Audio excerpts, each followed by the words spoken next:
Hey, Mike, can you hear me? Can indeed, Liz. I thought you might. Oh, it's from the other one? Yeah. Okay. All right. Tēnā koutou katoa, everyone. Welcome to our October Strategic Planning and Policy meeting. Dale Marie, could I ask you please to kick us off with karakia? Tēnā tātou I te whare. Tākiri mai te ata, ura te ata, kāke te ata, uru mai te ao. Uru mai te ao o te tangata, ki ana rēringa, ki tōna kaua, tēnei te ao. E ao mārama, I runga whakairia, hui e, tāi ki e. He mihi ka tika ki a tātou, I hui hui mai nei, ki te hunga mate, he maha mate o te motu I nai nei, ki wāhi, ki pikitu, ki kahotia. Nā mara maha o te mutu o nā mate oki atu rā. Ko tūheitia ki te rangi, ko nā waihono I te pō, nā waihono I te pō ki te whenua, tēnā tātou I te whare. Kia ora. Kia ora, Dale Marie. Because Liz is overseas, she has entrusted me to chair this meeting. So I hope you'll give me a smoother ride than you gave Andrew last week at Finance and Corporate. Right, so cracking on. Apologies. We have apologies from Councillor Gordon, who's away on personal business. We have Councillor Stolwick and Councillor Pettit appearing via Zoom, and otherwise full attendance. So if I could move from the chair that we accept the apologies, seconded by Lou. Everyone in favour, please. Oh, sorry, got you. Against? Carried. Thank you. Right, reminder about members' interests. I'm not aware of any interests relevant to today's agenda. Does anyone have anything they'd like to add? Okay, thank you. And similarly with late items, not aware of anything. No one wants to add. Councillor St Pierre. Just about interest, like usually with Ahuaki, I declare my involvement in Pae Taiao because that's an important component of what's proposed. I don't really think it's of any major import today, that's all, but just for completeness. If you want to disclose it or not disclose it? Well, I'd like to disclose it, and if you like, I can excuse myself from the discussion. I chair one of the groups that's part of Pae Taiao. So. Yeah, okay, noted. But you wouldn't want to excuse yourself from the whole discussion regarding Ahuaki and the relevant resolutions, would you? So, yeah. Noted for clarity, but you're not expecting to excuse yourself. Thank you. Okay, anyone else? All good. And then late items I just moved on to. I'm not aware of anyone. Does anyone have anything they'd like to add? No, that's great. And in that case, we need a resolution to confirm the order of the meeting. I'll move that from the chair. Councillor Thomas seconded that. All in favour, please say aye. Aye. Against? Carried. Okay, moving into the minutes of our meetings from 6th of August. These have been pre-circulated. We have received no requests for any amendment. Would anyone like to add anything now? No, and Claire is happy to move. Someone, Andrew is seconding. All in favour of approving those minutes, please say aye. Aye. Against? Carried. Right. Community boards, 6 monthly reporting. Joe is in charge of this item, so welcome, Joe.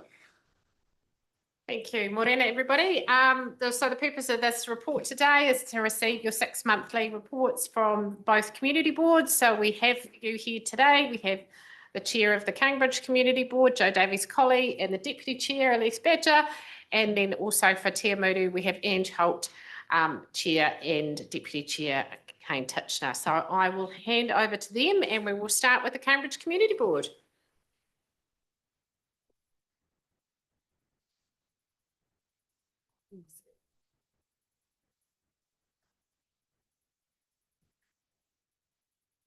Morena, everyone. Nice to see you all. Thank you very much for having us. It's always good to come in and talk to you a little bit about what the Cambridge Community Board has been doing over the last 6 months. I'll take our report hopefully as read, and I hope when you were reading it, you were thinking to yourself, wow, Cambridge Community Board. Look, they are doing all the things. And we have been doing all the things. We have had a massive year, and it's a year that Community Boards 2.0 has firmly been put into action.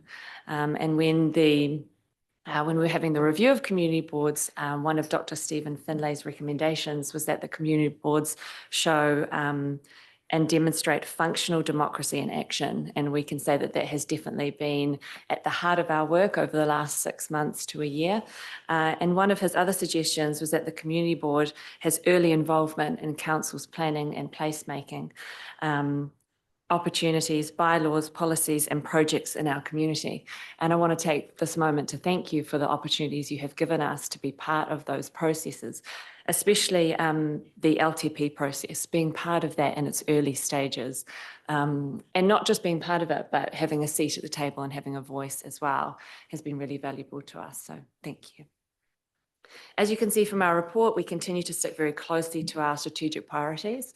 Obviously, our number one is a new library and community hub for Cambridge, and Elise will speak to that soon. Through to urban mobility, advocating for strengthening those connections through our whole town, but specifically Leamington, and the vibrancy of our CBD, which includes very complex issues like Cambridge Connections, but also simple, easy wins like more seating and water fountains. We make sure that the issues we focus on really connect to those three strategies. I spoke about Cambridge Connections at our last 6-monthly reporting session because at that time we had just emerged from a very intensive couple of weeks dealing with a very emotional community, and the board became really the first port of call for many of those residents, and we played an important role not only through absorbing some of that emotion and having these very large public forums where people could share and be alongside others concerned about the same issue. But we also spent considerable time facilitating the conversations between the community and the council staff. Now, had we not had the strong partnership with the staff that we do, that situation would have been a lot different. In fact, our role in any issue could be quite different. Instead, we were able to connect many of those community members with staff, and they were able to get further information, what they needed, find out how some of those decisions were made, what was to come next, how they could submit, etc. We've also made sure that we've maintained some of those relationships with the members of the community who are concerned around a third bridge, as we know that there is further work to come. This is where I've seen the value of our board the most this year, bringing the community and council closer together, being a board that bridges the gap through good relationships, trust, and good communication. This helps, in my opinion, reduce misinformation. It makes council processes easier to understand and access. It makes council feel more accessible to some people. And even if our independent thinking means that sometimes we disagree with council, I hope that we are modelling how that is done in a really constructive way with mutual respect. Having a good partnership with council has been our most important work so far. As an example, I had been visiting some of the residents that live along Bryce Street during the construction of the Cambridge Pathways Plan. And I had stopped in to speak to a lady who was very concerned about her favourite tree on that street, and she was very worried that it would be disrupted during the construction process. And I was able to take a picture of that tree, and I texted it to Brian, and I said, Brian, can you tell me whether this tree is going to stay during this process?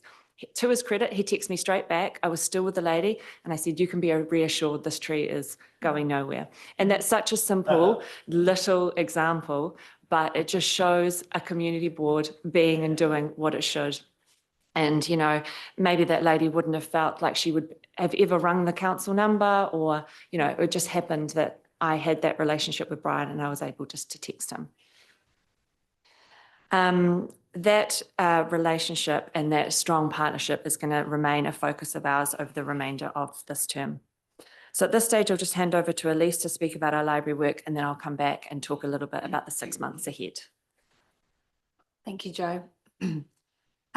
So we really value this opportunity to speak with you and have our 5 minutes of influence, if we may. And so as much as we're really happy to highlight what we've been doing, we also want to just signal to you the things that we really think are important to stay front of mind for council. And as Joe has mentioned, the library has always been the flag that we keep waving. And despite the change in financial situation for Waipa District Council, we will continue to wave that flag. And I just wanted to reiterate that our current Cambridge Library really is on life support at the moment. And respectfully, I'd love to know by a show of hands who's used the library as a user, a card swiper in Cambridge in the last 3 months around this table. Wonderful, wonderful. And let's say not as a user, but as a visitor, just to see where things are at in the last 3 months. Great.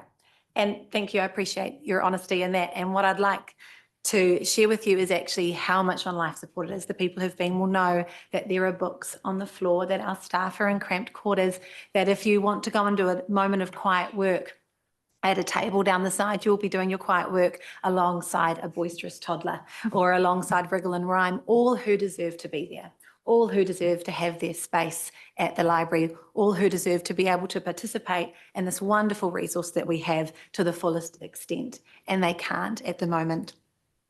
So we know that brand new is no longer on the table for Cambridge. We know that despite the strong voice we've had from the community, over 500 respondents to our library survey saying, yes, we would like a new library. Yes, we would like a community hub.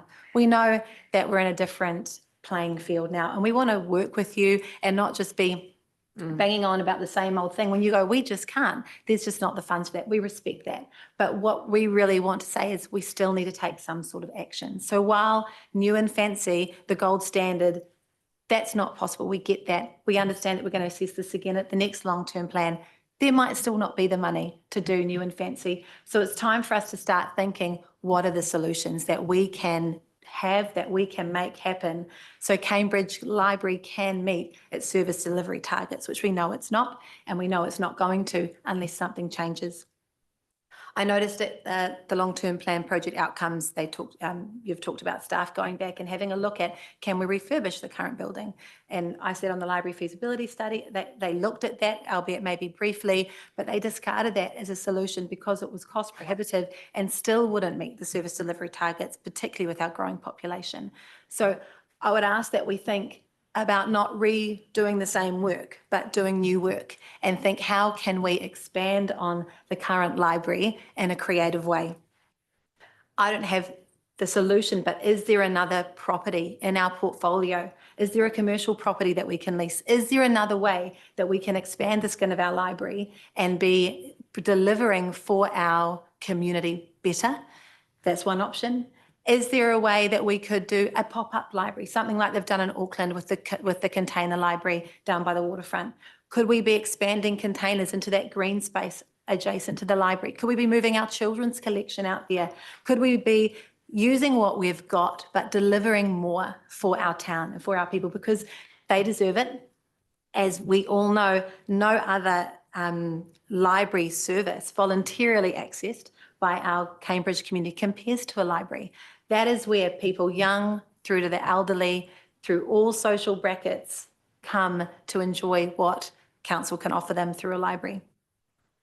So that's what I want to put in front of you, to throw that into the atmosphere and ask that you take those options to staff to actually be looking at a different solution, not rehashing solutions that have been discussed in this feasibility study, not going through solutions that we know we can't afford, finding something we can afford that does make meaningful change to our town.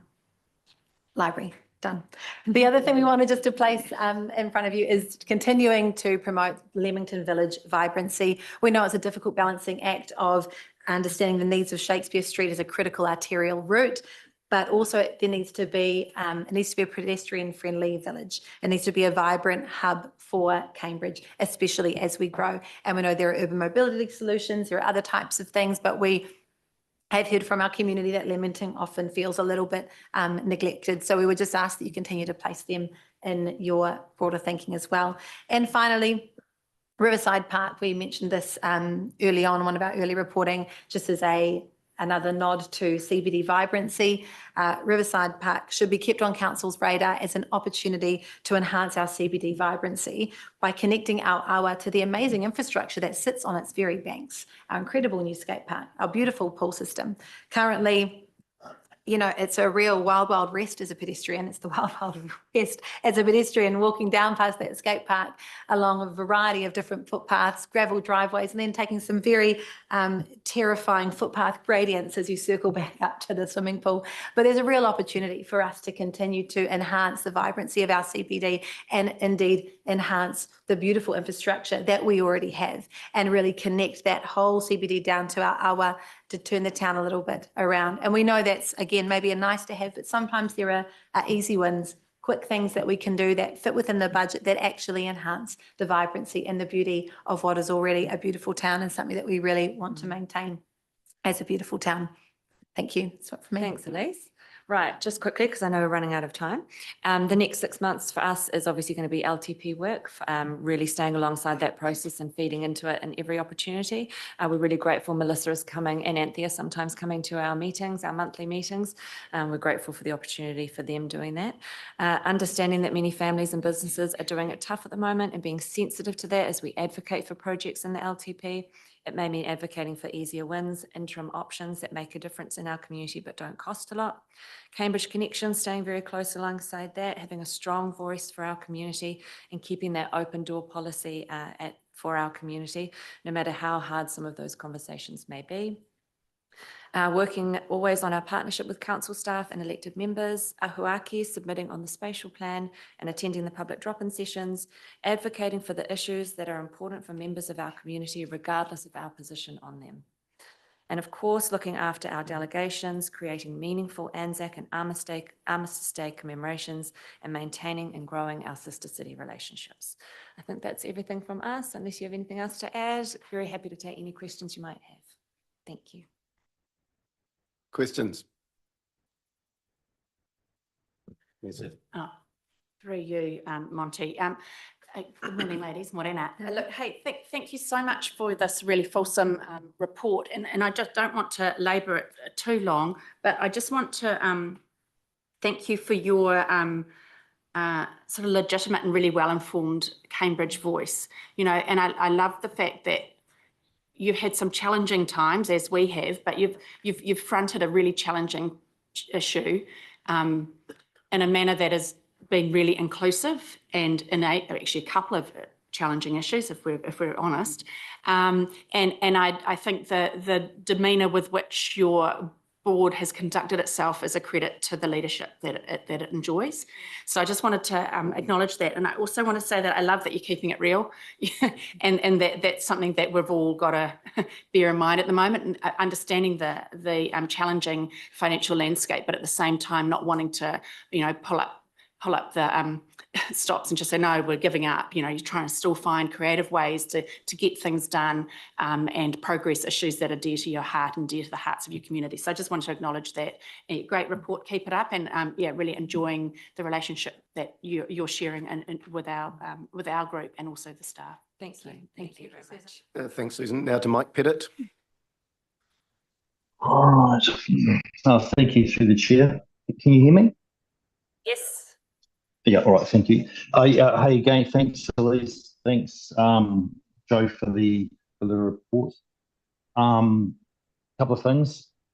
One is the library. I totally agree with you what you're saying there. An upgrade is absolutely needed, and trying to think creatively of what we can do in the sort of short to medium term. There are books on the floor. I sort of hear of people that can. You can buy those books off the floor now for like $1 a book sort of thing, simply because the library hasn't got room to actually retain a collection out the back. The other thing, Joe, is just a conversation that we've had in the past around community service awards, and just that you know that you've got our backing to keep those going, and it really does fit under that sort of objective 5 of that community boards to re-engage with their communities in mana whenua, to support from council staff enabling engagement process. So I see it fitting really nicely into that, and I know you've got in the year some looking at some of those community service awards being some people being put forward for those. So apart from that, just thank you for the great work that you're all doing, because you're working together as such a great team. It's very, very evident. You've really taken on the direction that Stephen Finlayson put in front of you folks. And I think you're just doing an absolute star job. So thank you all. Thank you. Thanks, Mike. Just in response to that, under Community Boards 2.0, we have taken a very high level strategic look at our 3 years, and we have aligned ourselves very closely with our strategic priorities. Cambridge Connections, Ahuaki, and the LTP are taking up a lot of our time, and we're wanting to be as influential in that space as we can. However, of late, we have been talking about some of those other parts of a community board that are really valuable that we haven't possibly been able to give the most attention to, but we are certainly looking at those awards again, for sure. So thank you very much. Take that on. Thank you. Okay. Liz, have you got your hand up? Yeah, thank you, Monty. Hey, great report, Joe and Elise. Keep the pressure on with the new community hub. I think it's very aspirational, and with a fast-growing town, there's no doubt it's needed. A couple of quick things. Riverside Park, as you both know, very dear to my heart. That connection with the awa, the strong interest that our community has to want to connect with both the skate park, but also that wee beautiful little Dominion Ave street that has a great connection to the river. I do have community service groups who are interested now. So I'll make sure when I get back on my return that we start to include community board in a lot of those discussions, because I think we have some momentum finally. Elise and you and I and Joe, we've had some good conversations about that particular location. So really want to try progress that, hopefully through the LTP as well. Just lastly, your community board meetings. I just wanted to sort of raise this because I've noticed when I've been either there or online, it looks like you might be outgrowing the space. Is it, in your broader thinking, do you think there's a potential for including more members of the public? Because I see there's a real opportunity to continue building stronger relationships and trust through these meetings. But if we can't fit the forum, that makes it a wee bit tricky. So I just wondered if you had any thoughts on that. We would very much welcome any opportunity to expand. Certainly there have been some of our public forums where people have been in the foyer. They've been in a separate room watching the meeting next door to the room on a TV. It seems a little bit clunky. Obviously, technology has to allow for that. But yeah, always open to any suggestions for making our spaces more welcoming and allowing more of the public to come, for sure. I mean, it's one of those things that you never know how many people might be at a forum. There could be many times we have 3 people in the gallery and we've got ample space, but Yes. it is nice to have a space that's inclusive for all issues that come across the table. Yeah. Okay. Absolutely. Thanks, Joe and Elise. Thank you. I'm going to move you on, okay, Please. because we are needing to move on. Okay, Philip, 30 seconds. Very quickly, with our recent trip to Pohoro a few weeks ago, we visited a community hub they had for museums and libraries, and there was a couple of neat things, facilities within that hub that I commented with the delegation so that we could bring those forward sometime as an option, but further down the track, of course. Thanks, Phil. It was quite cool doing that. Great. Okay, thanks, Joe and Elise. Thank you. Excellent. Keep up the good work. And I think we need to allow slightly more than 10 minutes next time you're here. Sorry to rush you. If I could invite Ange and Kane, I think I saw Kane. Kane, you coming to the table? No? Okay, just Ange. Thank you.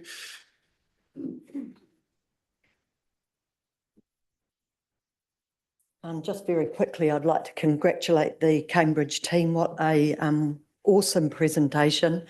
I'm feeling somewhat older and less energetic, I'm afraid, after that magnificent display. So anywho, I'm blaming the run on Saturday.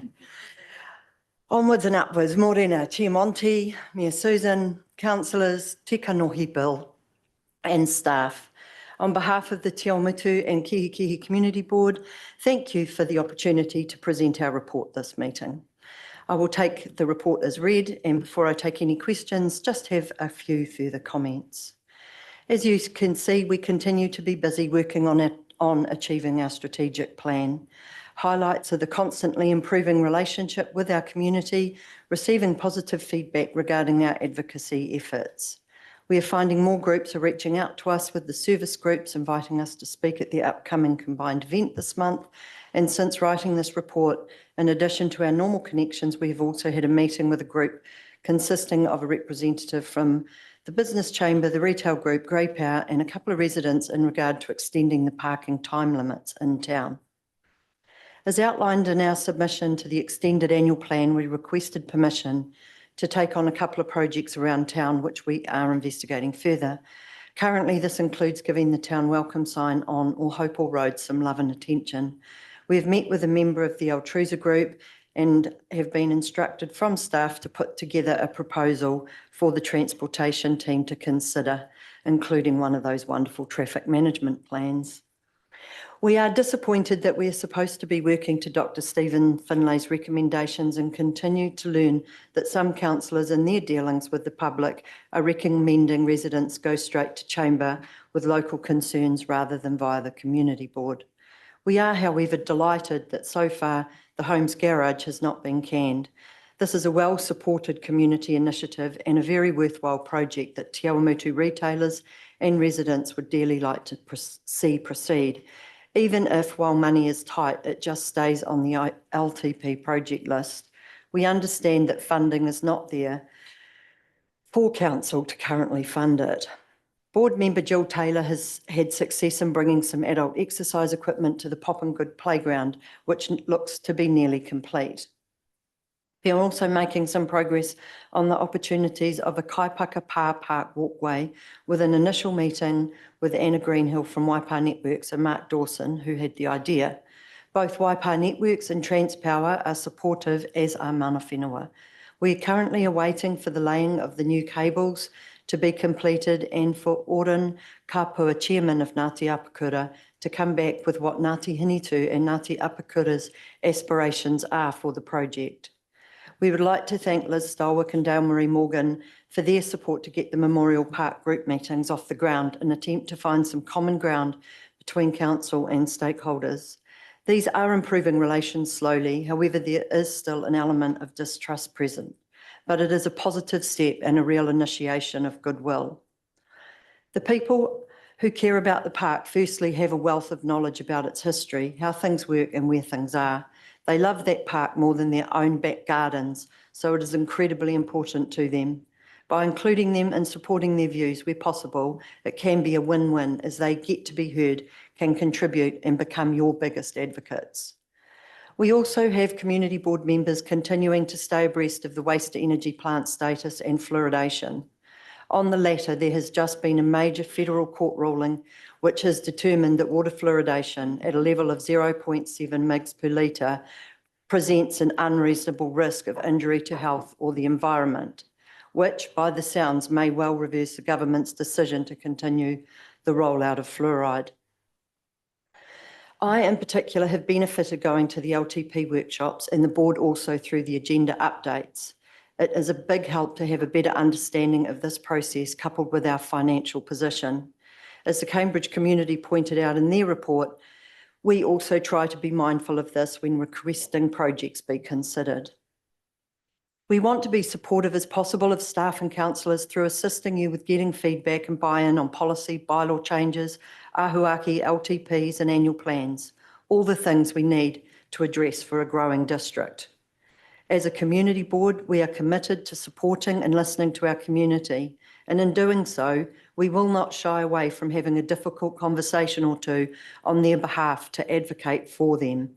We take our role very seriously and accordingly do not approach matters of concern lightly. We pride ourselves on providing well thought out rationale and evidence to support the community's views. The next 6 months look to be very busy, starting with a number of Ahuaki community consultation events throughout October to add to our already busy schedule.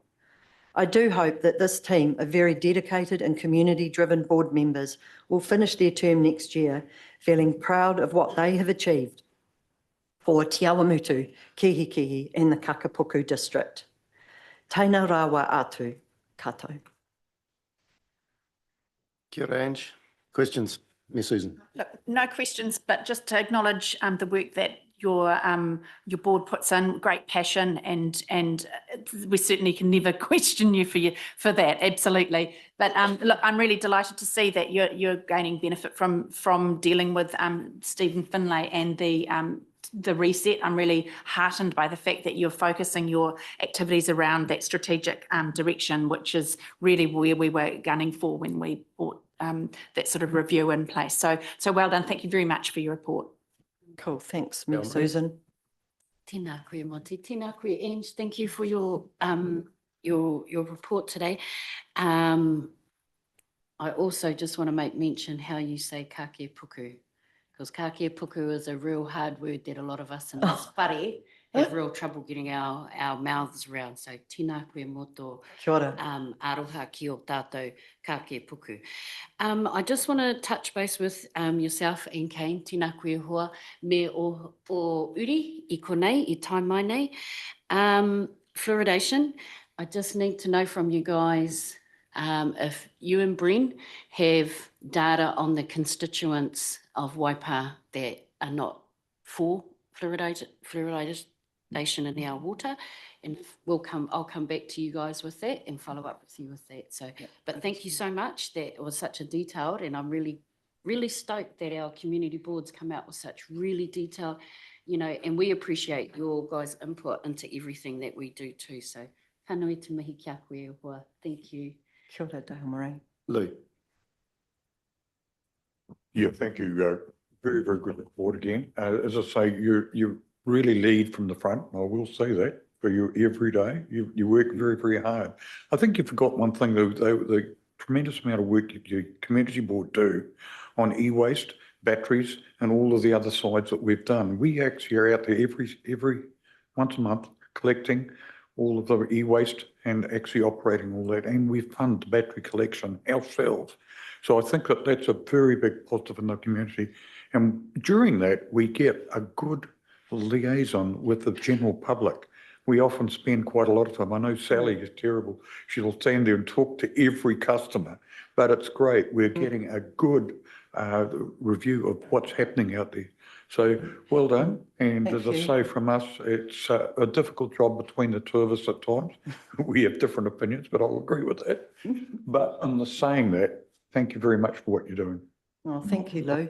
And yeah, the team definitely are getting out and about. And, I know they all come back with meaningful conversations and are being really good at following up, and from all the feedback are definitely getting positive support from the staff, and hopefully I haven't heard anything coming back the other way to say that the staff have been hassled too much by any of my community boards. So hopefully we're all on the same page. So yeah, no, thank you.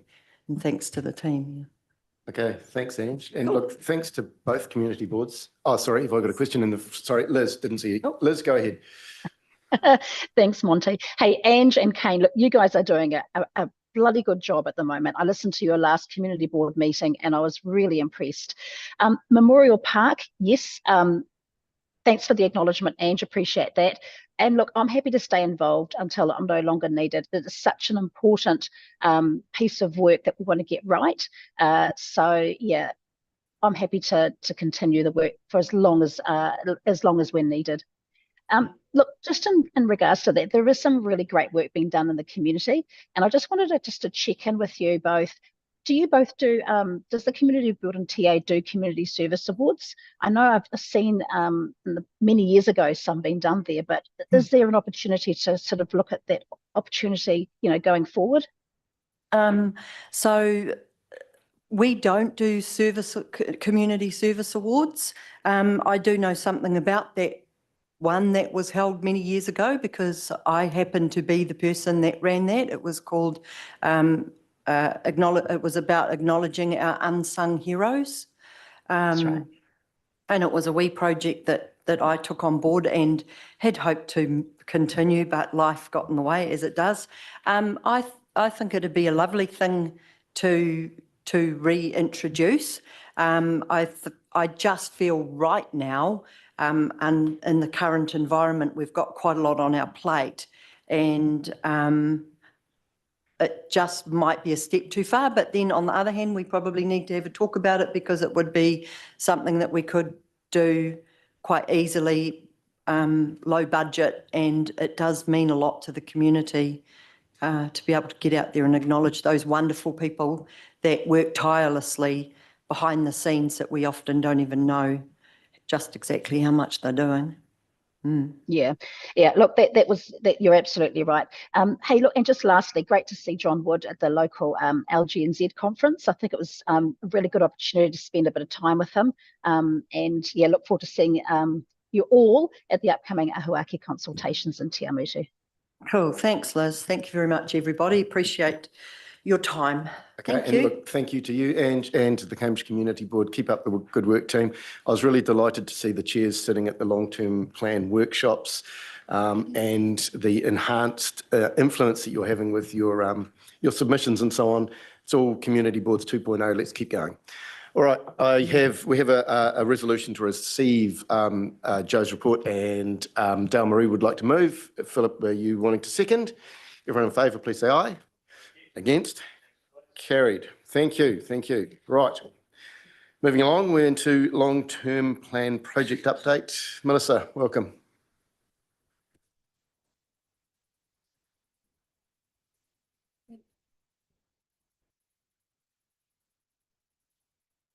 Thank you. Good morning.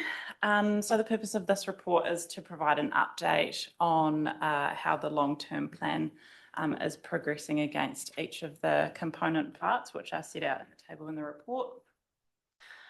So just like to point out, or I guess do a bit of a recap, recent work on the project has been focusing on our financials, specifically budgeting and the finance strategy. With the last workshop on those being on the 27th of August. Since then, we have had another workshop on the 10th of September, which focused on key projects and level of service programs of works and assessing those against our strategic priorities and prioritisation principles. We are currently in the process of doing a bit of an update to the forward work program. And the reason for this is to, I guess, firstly give advice to give effect to the independent advice received from Dave Foster around taking the approach of developing one 9-year plan as opposed to 9 one-year plans. So we did really want to build that into the forward work program.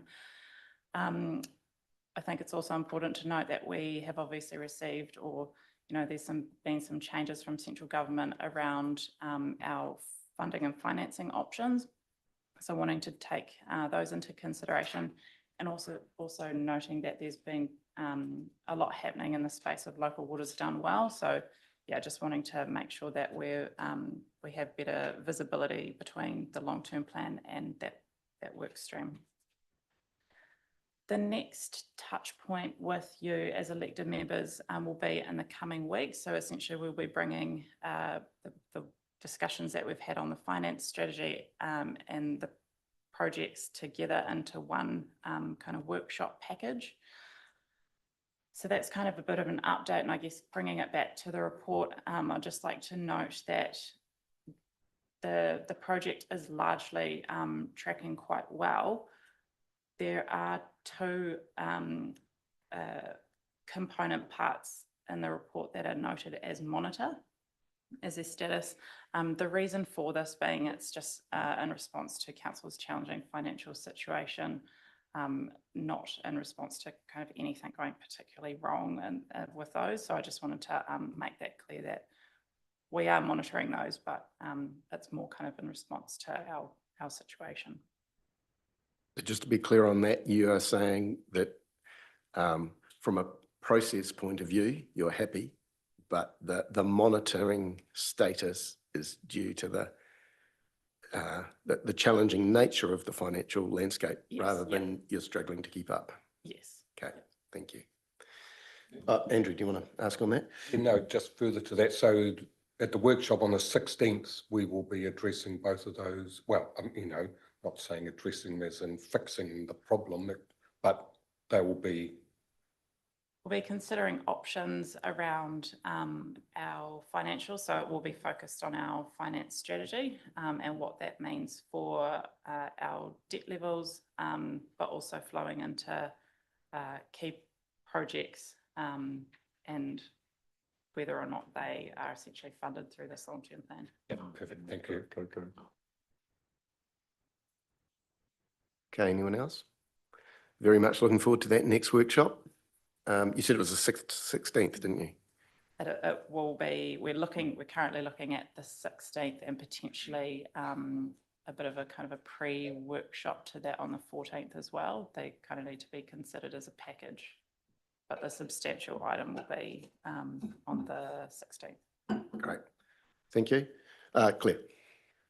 Yes, just, Melissa, just on those workshops, like, is there a commitment to pre-circulate the material, you know, to give us time to absorb the information prior to the actual workshop being held? Like, is there any number of days that you're aiming to have it out to us in advance? I probably can't commit, or we haven't gone through the number of days, but absolutely we do try and get that information out as early as possible, noting that sometimes it can be quite a bit of reading.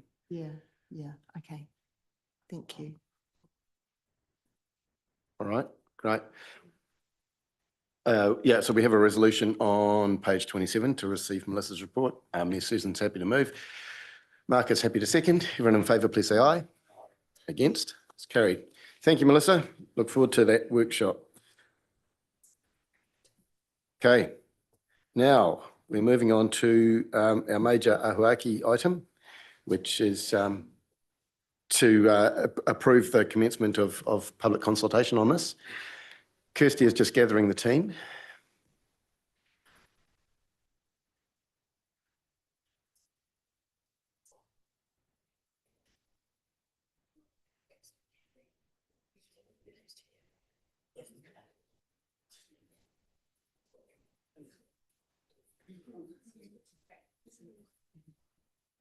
Right, over to you, Kirsty and Vanessa. Through the chair, tēnā koutou katoa, ko te heitia i te rangi, ko te ariki, nui, wini nā wai, hono i te pō te whenua. Kia ora and thank you. As we mark this milestone moment today, I would like to begin by acknowledging the passing of Kingi Te Heitia and the coronation of his daughter, Kawini nā wai i te pō. Sorry, nā wai hono i te pō. I would also like to acknowledge our mana whenua partners who've joined us today as representatives from our PCG. We have Bill Harris in the room, as those who've attended the many hui as we've developed Ahuaki, and also would like to acknowledge Tipani Wilson, who has provided us with unwavering support and guidance as we have developed Ahuaki from the commencement of this project. Mana whenua and iwi have welcomed us onto marae. They have participated fully in our partner workshops, and they've contributed significantly to the many hui that we've held online and in person, sharing their aspirations openly and trustingly with us. From the outset, elected members have been committed to partnering with mana whenua in an authentic and meaningful way. And elected members have also empowered staff to be curious and innovative as we've engaged with our Waipa communities. I'd like to also acknowledge the vision of our former Chief Executive, Gary Diet, and for entrusting us as staff, elected members, stakeholders, the wider community for bringing that vision to life. I would like to acknowledge the sheer commitment, passion and dedication of our project team to develop a district-wide community spatial plan that not only guides our future planning, investment prioritisation, service and project delivery, but ensures that we successfully deliver on our vision to build connected Waipa communities. This has very much been a whole of organisation team effort, with subject matter experts who've provided technical input through an internal working group, to staff who have helped us to organise and attend community events, World Cafe workshops, and who have championed Ahuaki through their networks in our Waipa communities.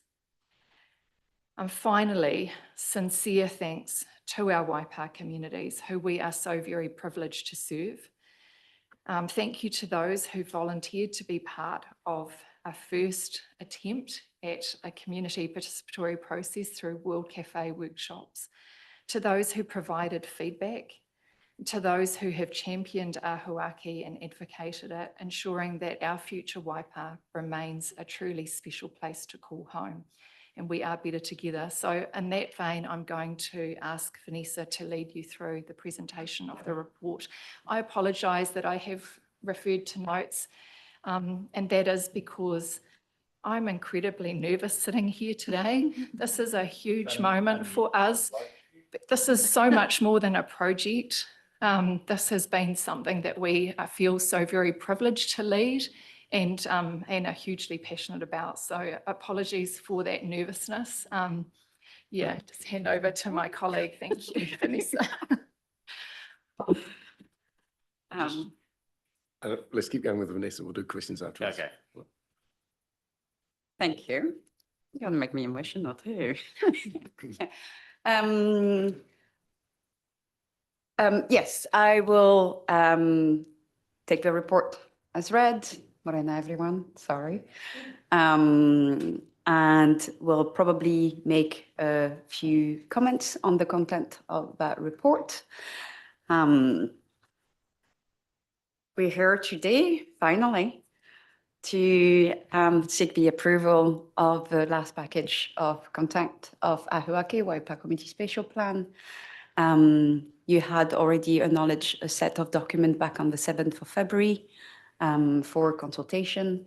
This is the main core documents, the plan itself, the draft plan itself, the implementation plan, as well as the executive summary and the statement of proposal, which will serve as our consultation document. I'm going to make a note on the editorial authority.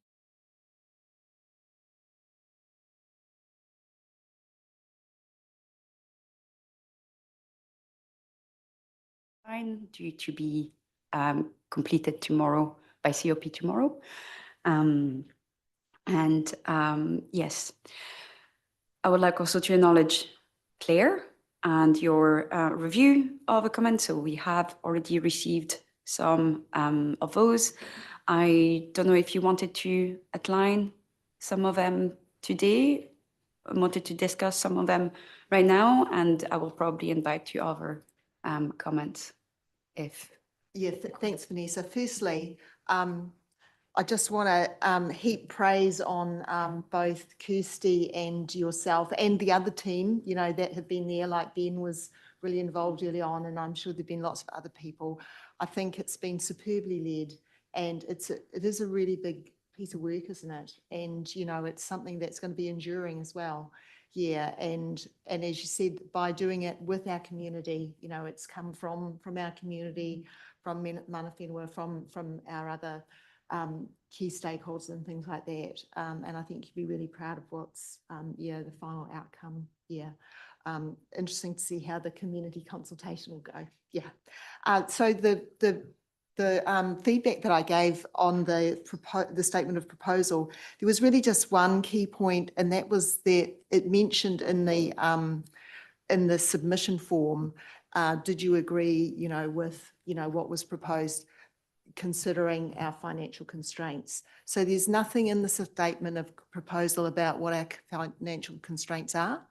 So yeah, I've just asked if there is a paragraph added to that, and I'm not saying it has to be detailed or anything, but just to sort of paint a bit of a picture, on what's needed.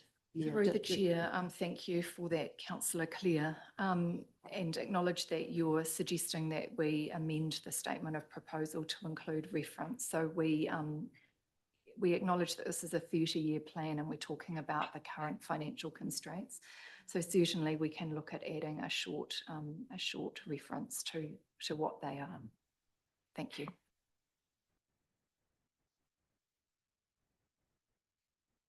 Just been reading my notes. I see that there's no mention of Papa Kāinga proposals at all in the document anymore, and there were earlier.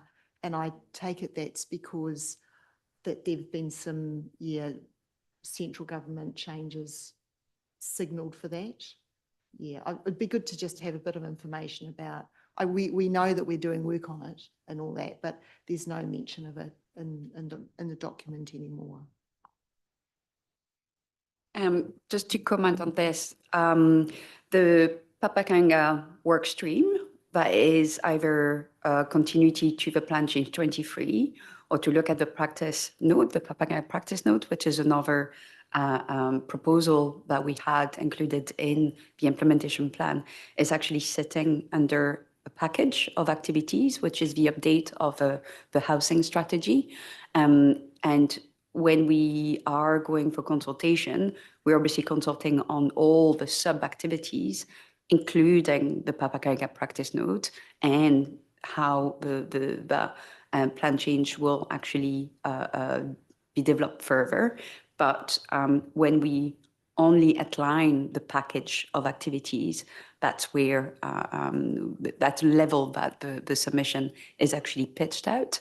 But what you're referencing in the work stream on Papakanga is still included, but it's in the level of detail in the implementation plan itself. Yeah. Yeah. Bill. Kia ora koutou.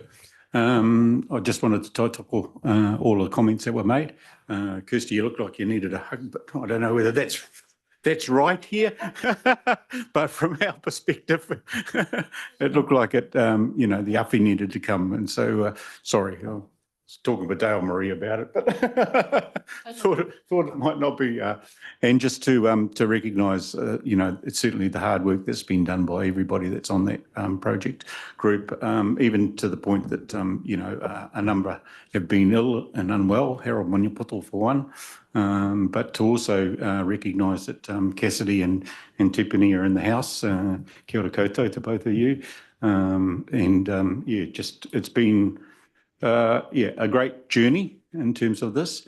And 30 years, I was part of the group, but 30 years, I thought my muko would be better to be on the committee than I would be on the committee, because so much changes from year to year, let alone 30 years. And, the comments earlier on about, 1 year long-term plans as opposed to 9-year long-term plans, this was a project looking at 30 years' time. It's just mind-blowing for me.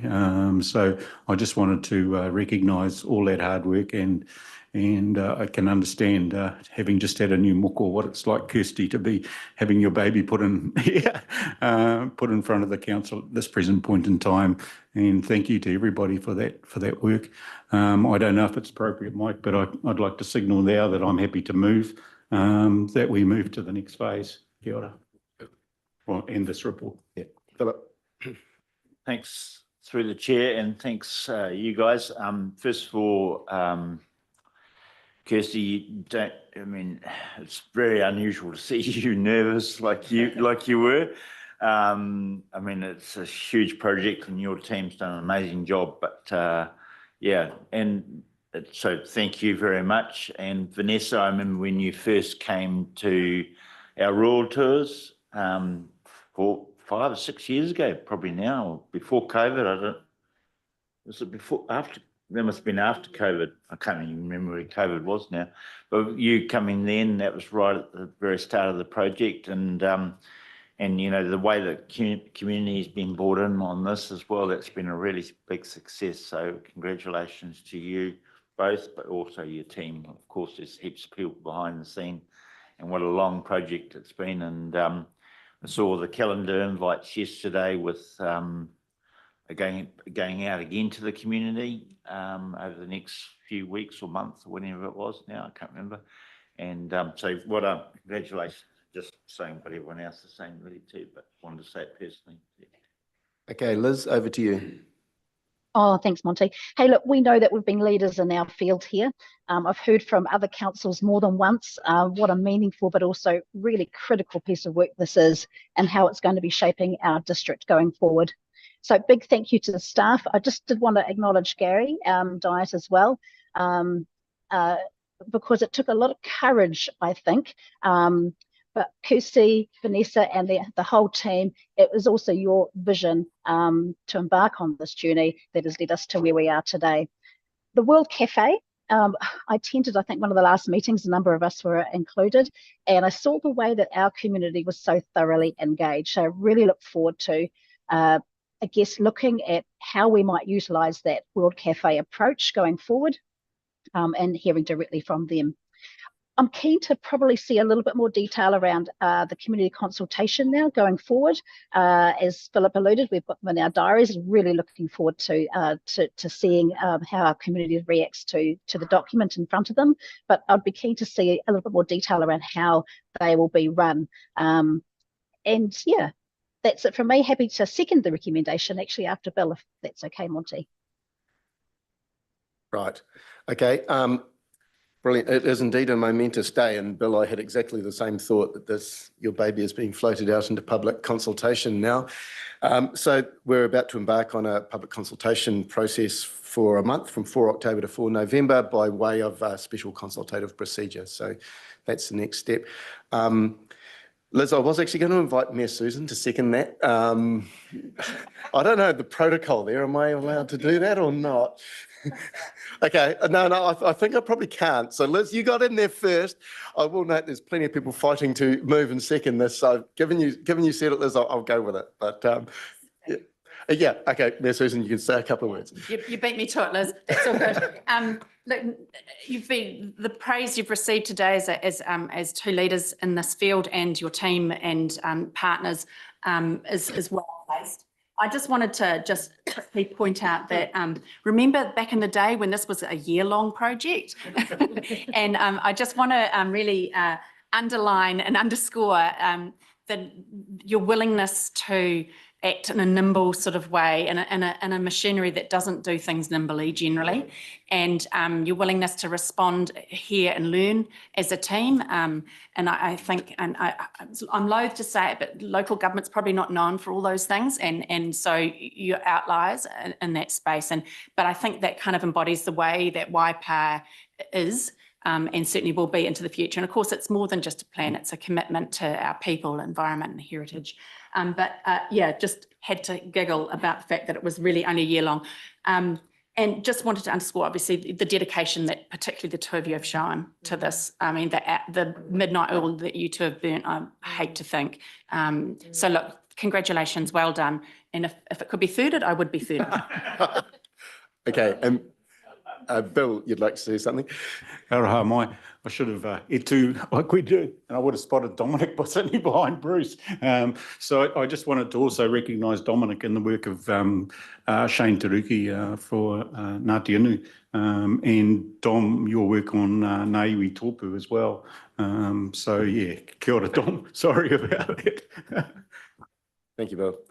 Okay, if I could turn everyone's attention to, there's a bunch of resolutions on page 31. In fact, it's a four-part resolution. So firstly, we're receiving Vanessa's report. We're approving for public consultation the documentation that's been referred to. We're adopting the draft statement of proposal, and we are delegating to Group Manager Strategy, Kirsty, the ability to make minor editorial amendments prior to this consultation commencing. Okay, we have a mover in Bill, we have a seconder in Liz, we have a thirder in Mayor Susan. So if no one else wants to say anything, I will put that motion. All in favour, please say aye. Against? Aye. It's carried. Well done. Look forward to the consultation.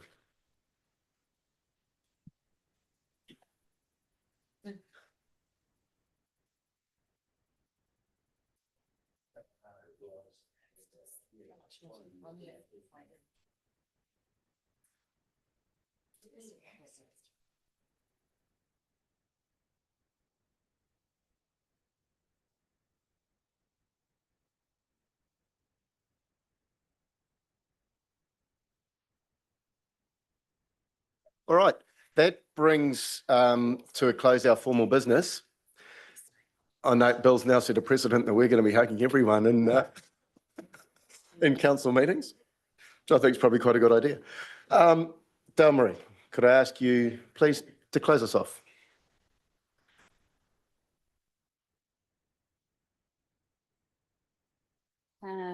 Tapa kātou o koutou mahi I tēnei rangi.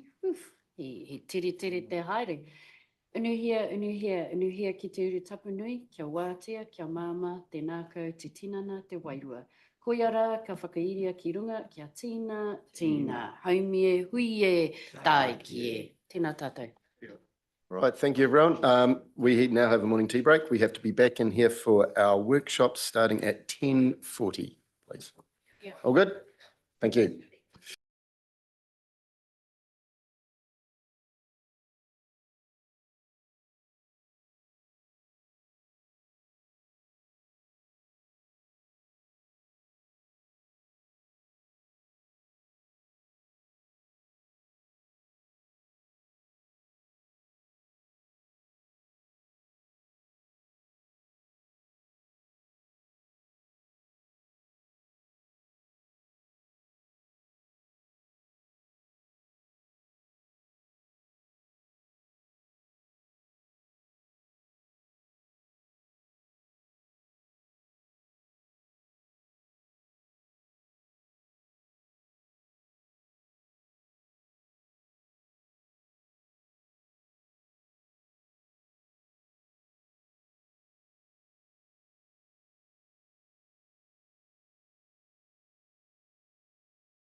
Okay, everyone, if I could call us to order, please. Thank you, Wendy. I wanted you there. There's some technical drafting things in here.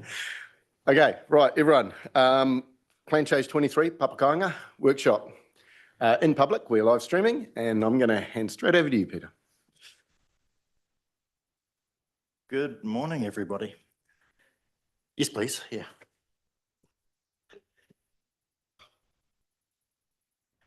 Right.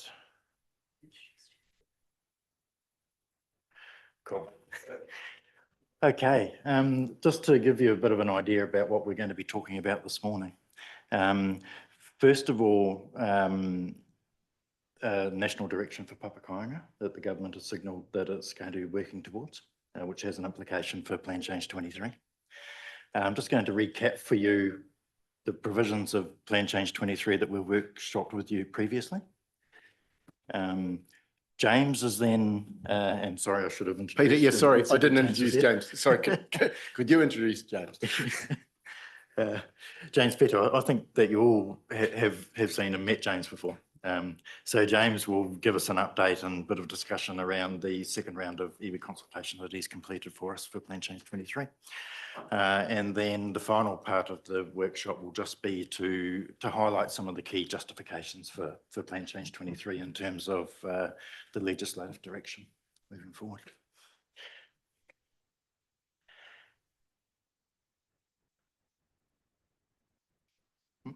Seem to have frozen. There we go. Okay, so the government quite recently has been announcing a whole heap of things that it's looking at doing national directions for, and Papakāinga is one of them. We don't have a lot of information about what it's going to be or how it's going to influence us. We are expecting some more information early next year with the national directions likely to be taking effect by mid next year. We have had a wee bit of liaison with Te Puni Kōkiri. They have done a couple of things, and I'll move on to here. But they've done a report which analysed all of the provisions in every district plan in the country for how they dealt with and provided for Papakāinga activities. And they also held a workshop that we online that we attended, which gave us a wee bit of feeling towards what the government was thinking as to what the national direction would provide for. And there's 9 key topic areas that the national direction is looking at. So firstly, district plans are to contain rules that enable Papakāinga, and definitely Plan Change 23 does that. They're looking to enable iwi and hapu to have an influence in the setting of that national direction. They want to ensure that there is the retention of land that's developed for Papakāinga in long-term Māori ownership. What long-term is taken to mean, it was not clear, but it is expected that it'll be something enduring ownership or ownership in perpetuity. Papakāinga should be enabling non-residential activities as part of what they are, and certainly that is what PC23 is looking for. They're looking to limit resource consent requirements for Papakāinga. Again, that is a focus that we've had on in PC23 and trying to provide for a degree of permitted activity. The consideration for Papakāinga district-wide and in all areas. That's something that perhaps PC23 doesn't address specifically.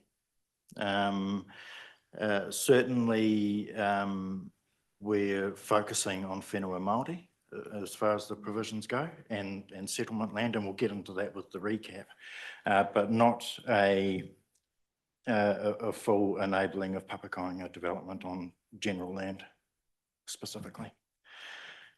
But that is something that the government is looking at providing direction on.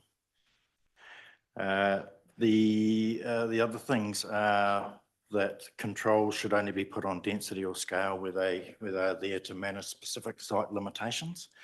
Plan change 23, we are proposing some average density controls for the number of dwellings that can be established. While they're there to address on-site management of stormwater and wastewater requirements, they're also there for an amenity and character control mechanism.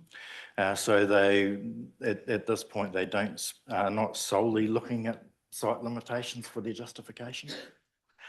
And then the last point was that they're saying if there's any rules regarding infrastructure, which might be the likes of construction of roads or provision of on-site wastewater systems and things like that, those rules should not unreasonably restrict development. We're not too sure what that means. Does it mean that the standards that apply to constructions of roads should be reduced? Things like that, I'm not sure. At the moment, Plan Change 23 is treating Papakainga development the same as it treats all other development in the district, that it does need to comply with standards and provisions that relate to infrastructure and hazards and transportation. Okay, so the implications of this new national direction. So at this point, it's not clear what form this national direction is going to take. It can take one of two forms. It could be in the form of a national policy statement, where that really is if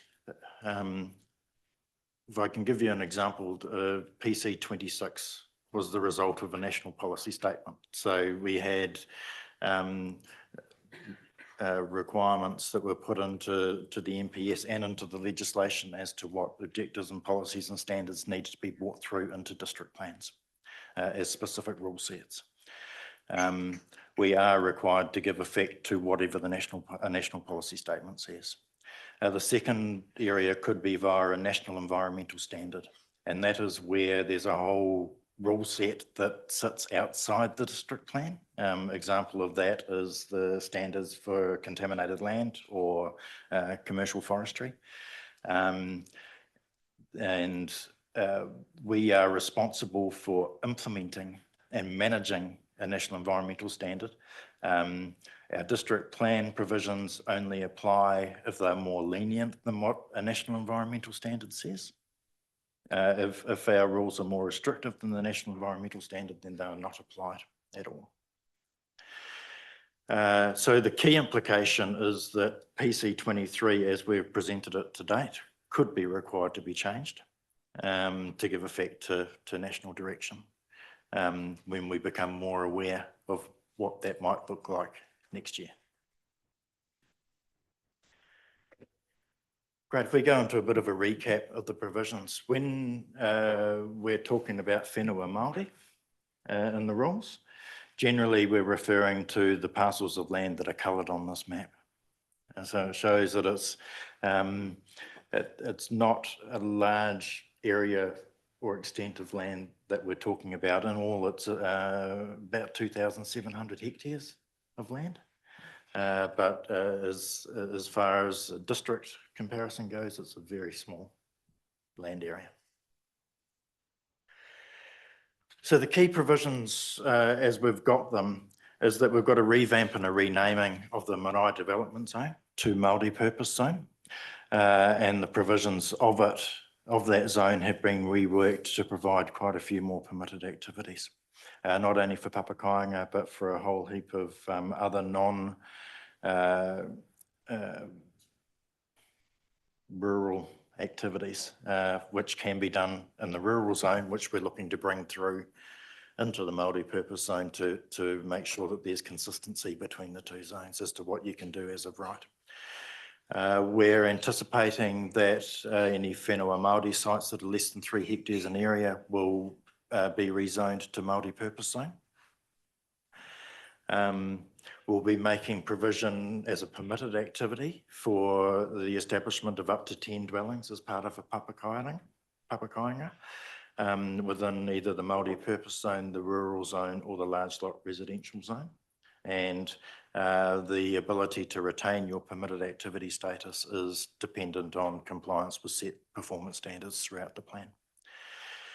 Those performance standards do provide some controls in relation to amenity and reverse sensitivity issues, and the next slide goes into them in a wee bit more detail. There is a resource consent requirement for Papakāinga in the following situations where 11 or more dwellings are proposed. It's an automatic consent requirement. If a Papakāinga is proposed within a sensitive location, which are our key landscape and view shaft areas, that's a restricted discretionary. If we've got a Papakāinga that is on settlement land within the rural zone, that as well is a restricted discretionary activity. One thing that we haven't done, that when we come to you with the final provisions, is that we're likely to include provisions in the, or recommend the inclusion of provisions in the residential and medium density zone to allow Papakāinga on settlement land within those zones. You'll remember that when we talked about the whenua Māori in the last workshop, that we've said that there is none in any of our existing residential zones. That doesn't mean that there might not be settlement land in the future that could return back. And so it would be appropriate for those zones to make provision as well. And then the other thing is that in terms of subdivision rules, we are providing the ability for Papakāinga houses and Papakāinga development to be able to be subdivided for individual ownership of the houses where that land is general land, either via settlement land or through some conversion processes that might be undertaken through the Māori Land Court. If whenua Māori is not in general title and it's subject to the Te Tiriti Whenua Māori Act, anything to do with subdivision, we do not have control over. It is all through the Māori Land Court and the partition order process.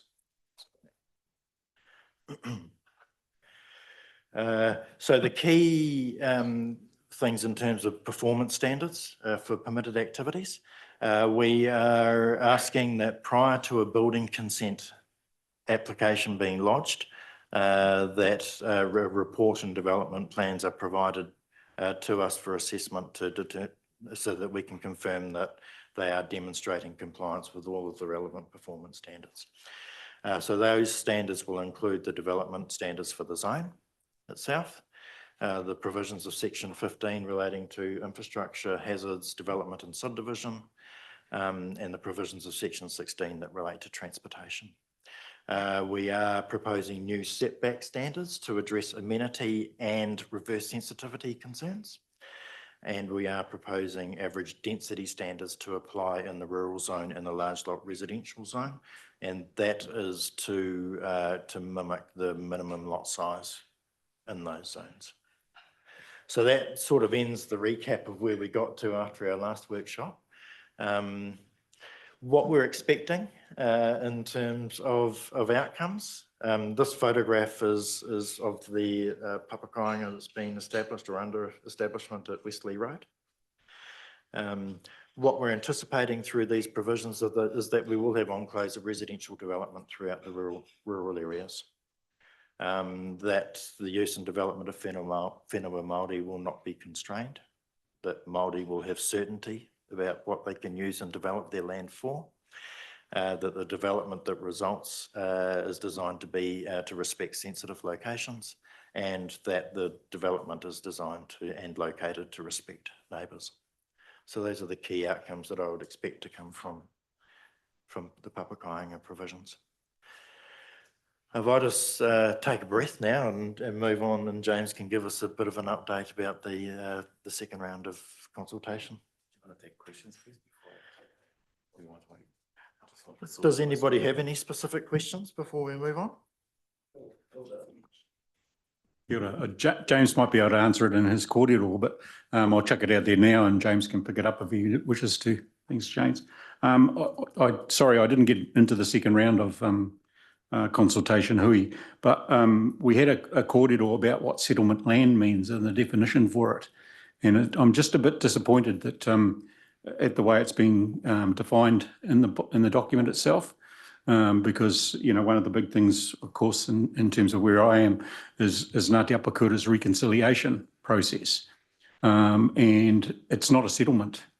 And we'd be breaching law with Waikato Tainui to call the reconciliation for rangi awhia should anything be returned or by way of any putia that was given to Ngāti Apakura Hinatu be bought. That would be excluded from this definition that you've got for settlement here, on my reading of it, but perhaps you guys can correct me. Yeah, so there has been a wee bit of refinement of that definition. It wasn't intended to result in the exclusion of reconciliation land, but by default it has.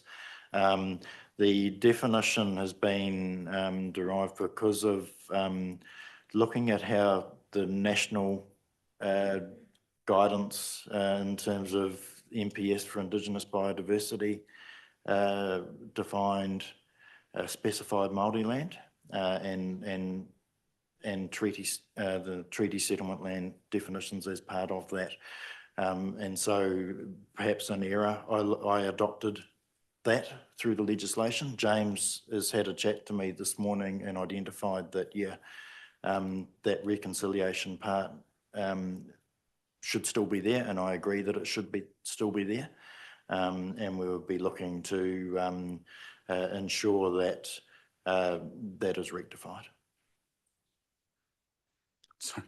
Okay. Thanks for that, and I look forward to that. I just had other comments generally in terms of what you've prepared so far, and I think that you know, through Ahuaki, which we talked about earlier this morning, and through the work that's been done by this group, we've been looking at defining this space. I'll call it the space locally. And it just concerns me a little bit that we might be turning around and saying that, hold on, the Crown's doing something now. And all the work that we've undertaken, all those hui we had at Karapiro, you know, that will be lost. And I really wonder about, you know, this council giving up and local iwi giving up its kaupapa over this whenua to the decisions that the Crown is going to make in this regard, or giving up too much.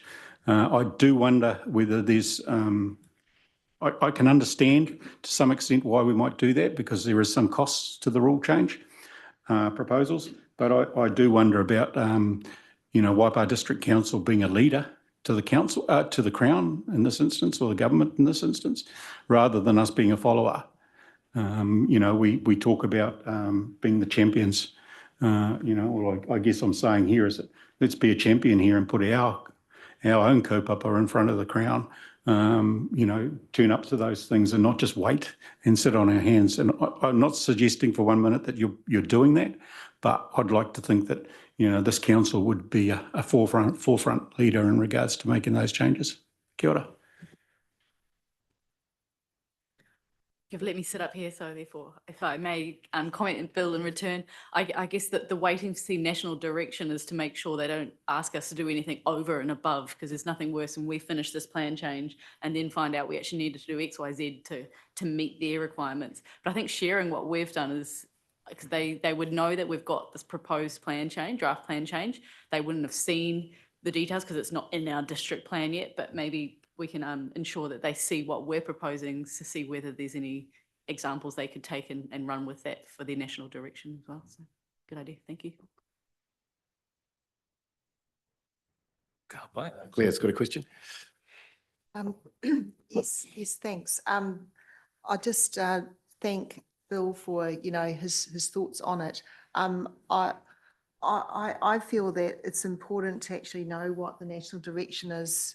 I guess similarly, I think to what Wendy said, it's just that because that will take precedence, you know, we can put a lot of work into doing something, and then if there's a mismatch, if something's already been started or you know, the groundwork, yeah, it's actually, you're not going to take full advantage perhaps of the national provisions, which may well be I suppose more enabling. Yeah. So, yeah, some of the things that I just wanted to get some clarity on. Firstly, at the bottom of that slide, it mentions, and a tribal grouping. I've never seen that before. Is it Tamainu or something? Yeah. So it'd be good to understand who those people are.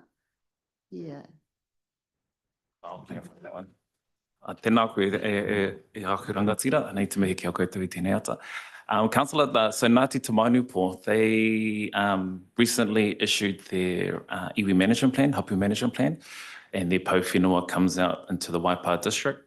And so obviously new to as a name here in Waipa, but as an iwi management planning document, it comes out into the Waipa. So to uphold the processes that council have, I've reached out to them and asked if they can participate in the processes. But hopefully in time, they make their way out here and introduce themselves.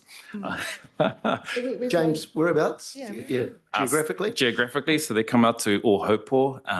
I guess the extension of their korero could come a bit further down this way. But one would say their pauwhenua is over by Ohopo. And so it sort of heads out towards Whaingoroa, up by Huntly, and then into Hamilton following the river. So that's their pauwhenua. Yeah, and then the other questions I had are assuming that we do proceed with Plan Change 23. But I mean, like I noticed that in the definitions on page 21,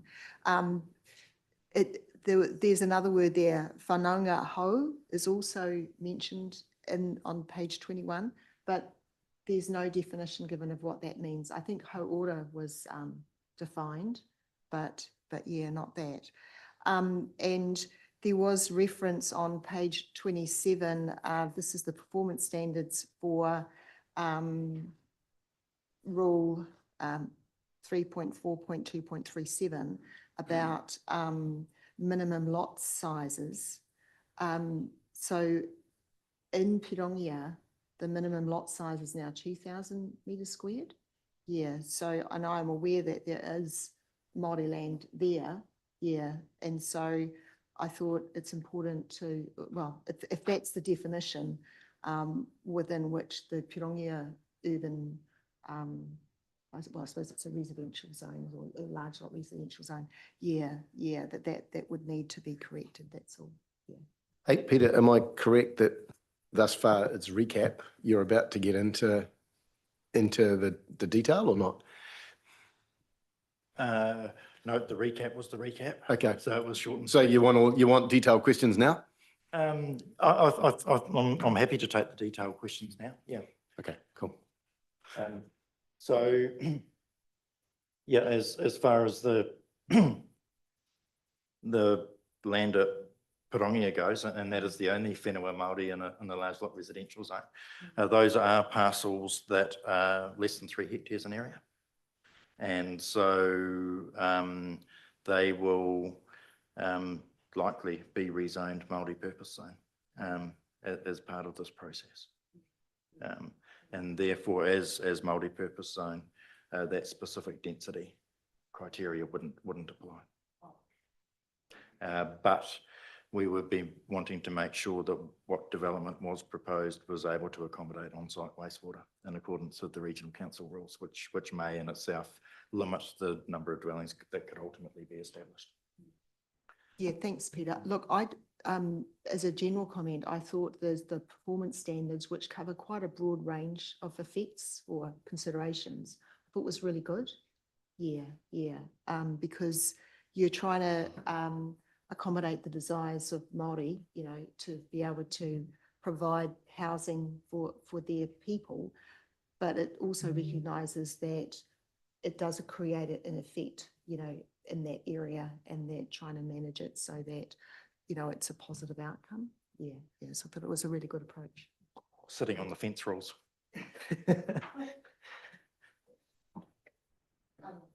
At the recent RMLA conference, we had one of the Environment Court judges saying that his definition of good resource management law was that I could do anything I like on my property and I can stop my neighbour doing anything on their property that I don't like. Yeah, so using those two principles, yeah, can just about, yeah, manage the whole ambit of development. Which is perhaps why people don't like planners that much.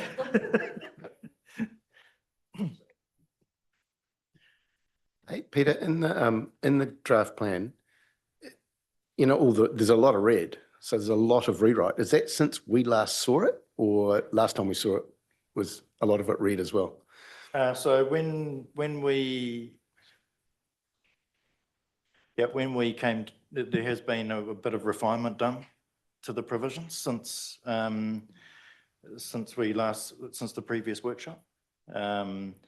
But nothing that has really altered the substance. It was more about trying to make it more concise and how it worked and applied in practice.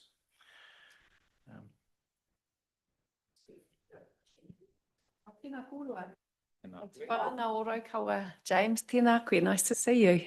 Long time. Thanks, Peter, and thanks, Wendy. My question, and of course new to this, so feel free to let me know if I'm off beam, but I'm wondering in this process whether any of the iwi have raised issues of the connection between papakainga and cultural landscapes. So I noticed that in that kōrero, there's no mention of cultural landscapes. So there's existing landscape and amenity value policy that papakainga have to be consistent with. But the reverse is also true of both papakainga and development around papakainga in terms of maintaining connection with cultural landscape. Has there been any consideration of that through this policy development?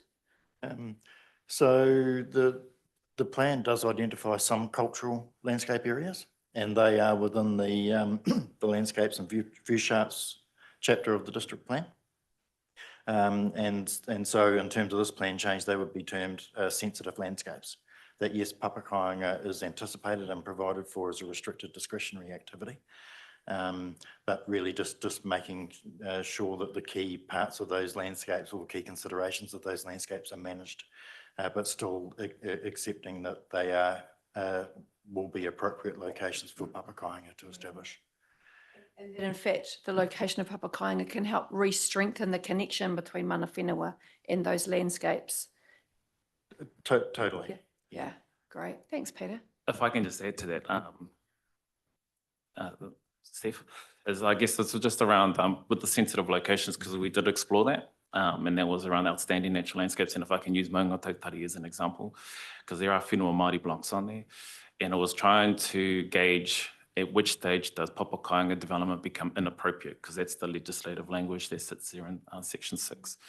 And so, so both recognising that the maunga itself, if you're on it, and then the maunga itself is a view shaft towards it. So we did explore where that fits. And I guess where we sort of leant into was the intention of going through a resource consent process when it comes to building on within outstanding natural landscapes and significant features, and where the provisions overall is a plan to ensure there's a both connection and protection of those wāhi tapu, those sites. Thank you, Monty. And I just want to acknowledge the piece of work. This is really important work, and it's great to see it coming through and the engagement processes that you're using along with it to make sure it's robust and engaged at an early level right the way through. So thanks. Great work, team. Hey, I've just got a question following Bill's querying of the settlement land definition and about what is whenua Māori, what's not, and if you're using settlement funds to purchase general land, its ability for that to become whenua Māori, therefore triggering the ability to do papakainga. What's happening in that space if we change the settlement lands definition? So at the moment, as I understand it, the rules are not anticipating situations where land might be gone out and physically purchased. That it is land that may be returned as part of settlement processes or as right of first refusal processes, or as we need to get as part of reconciliation processes with entities that might not be the Crown. But yeah, it doesn't get to the point of general land that might be purchased. What does happen in terms of the rural zone provisions and others, residential and medium density at the moment as well, is that if you do not fall into either a permitted or restricted discretionary status, you then default to discretionary. So you are still require a resource consent. The objectives and policies provide a bit of guidance and direct you back to the provisions of the multi-purpose zone and what the rules are intended to capture. And I think as part of the resource consent process you would engage in, part of it will be developing an argument for why, even though this wasn't technically settlement land, it is still ancestral land and land on which Papakāinga should be able to establish. It's just making sure that there's an appropriate check and balance through the resource consent process.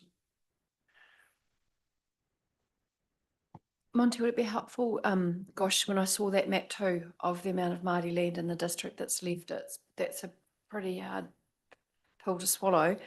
Can I just offer this, and hopefully it's useful, that potentially when you go through treaty settlement, if there isn't sufficient Crown land in the land banking database that fits the needs of iwi or is aligned to the iwi settlement through settlement strategy and post-settlement strategy, the purchase of lands back in terms of general title land is often the only way that iwi can go about returning and reconnecting with ancestral lands. So it may well be general title land that they purchase, but it may also, and that might be with a commercial lens for dairy farming or forestry, but it may be with a purpose to for cultural redress purposes, in a way, if I could call it that, as opposed to commercial redress, that the iwi want to reconnect with that specific part of the district with a particular landmark or cultural site of significance, or just to create opportunity for housing or other opportunities for themselves. So that would trigger that point at which, and James and Peter will tell me if I'm wrong, at which point does general title land, and whether they choose to maintain general title land or they change or seek to change the title of the land, which is very rare, to go back into Te Ture Whenua status because it's quite restrictive. But that is often the case for some iwi, is the only way to get land back is post-settlement to start buying it. And whether they use their settlement redress or other ways of doing it, it depends on their situation. So it could well come about as a reality. Yeah, look, I'm not trying to be difficult. I understand that. Just wanting clarity, basically, of the implications of this. Yeah, that's all I was after. Bill, you wanted to follow up? Yeah, kia ora, Steph. You're absolutely right, and that's why I tried to have that sort of thing put into this rule change in anticipation. You called it in anticipation, but actually there's already a piece that this applies to. And that's the piece given by the church. And I know you talked about entities before, but the piece that's given by the church back to Ngāti Apakura Runanga on Rangiaowhia Road. So we're not in anticipation of what we're talking about here. We actually are in it. And I'm sure, that the Apakura would want to know that they were free to begin the process of developing their Papakāinga, their space, which is culturally significant because we're talking Rangiaowhia after all here. So that's where it's not an anticipated situation. It's actually a situation now. Kia ora. And that then may make it a situation where that it gets rezoned into multi-purpose zone, if that is able to occur.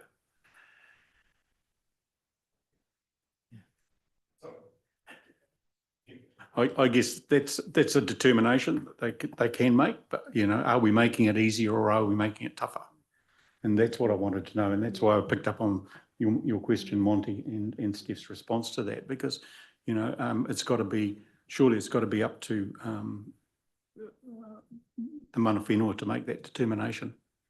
And that's where I'm coming from in my kōrero to the council now. Kia ora. So just to clarify, Monty, your question is to make sure that we're future-proofing the policy, but we have clarity of the objectives of what we're trying to achieve. Look, I guess what I'm trying to have clarity about the definition of whenua Māori, basically, because you don't want to make a mockery of all your planning that basically anything could become whenua Māori, which then, you know, you could do a papakainga anywhere, which probably wouldn't be in accordance with the objectives. So I don't know, there's just questions around the definition and if it's going to get extended in accordance with Bill. Yeah, and we have talked about this before, the definition of whenua Māori, the bottom one is general land owned by Māori. I mean, is even that clear enough? I think to you planners it is, but to me that means general land owned by Māori with a capital M, but what does that mean? Yeah. And the key part of that is that it's an actual form of tenure under Te Ture Whenua Māori Act, not the Property Law Act. Oh, right, Mike Pettit has got a question. I can't see him, but I've been informed he has a question. Go ahead, Mike. Thanks to the Chair, Monty. Just a clarification, on page 11 there, we've got the new setback standards, which are all consistent, as I can see, with page 32, except the 50 metre from dwellings on neighbouring property setbacks. Go to page 32, it sort of sits at 30 metres, and I know we had a discussion, I think Bill mentioned it last time we discussed this, and just wondering which of those is correct. In the red, it's 30 metres, but back on page 11, it's 50. So J on page 14 of the report, or 32 of our document, ensure the minimum building setbacks from existing dwellings on neighbouring land is not less than 30 metres. Page 11, it's 50. So is the red, I'm assuming the red overrides what's above? Yeah, so it was intended that it would be 50. So that's for papakainga dwellings in relation to dwellings on neighbouring properties. So the reference to 30 is an error. Right. Yep. Thanks for that.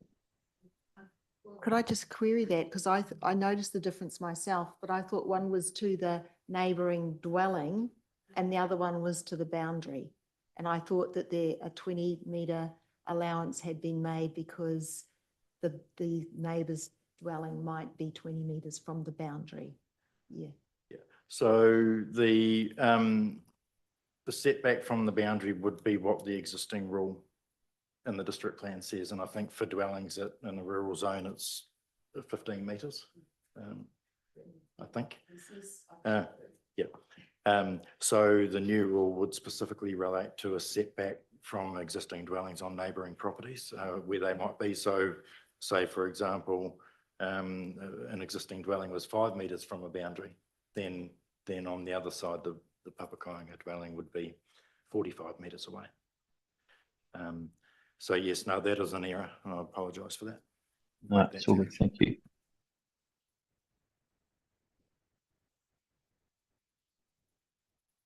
Kia ora mō koutou. I guess before I just outline some of the iwi engagement side of things, if I can just provide some clarity that currently the plan is a plan-enabled papakainga, and it's through the discretionary activity status.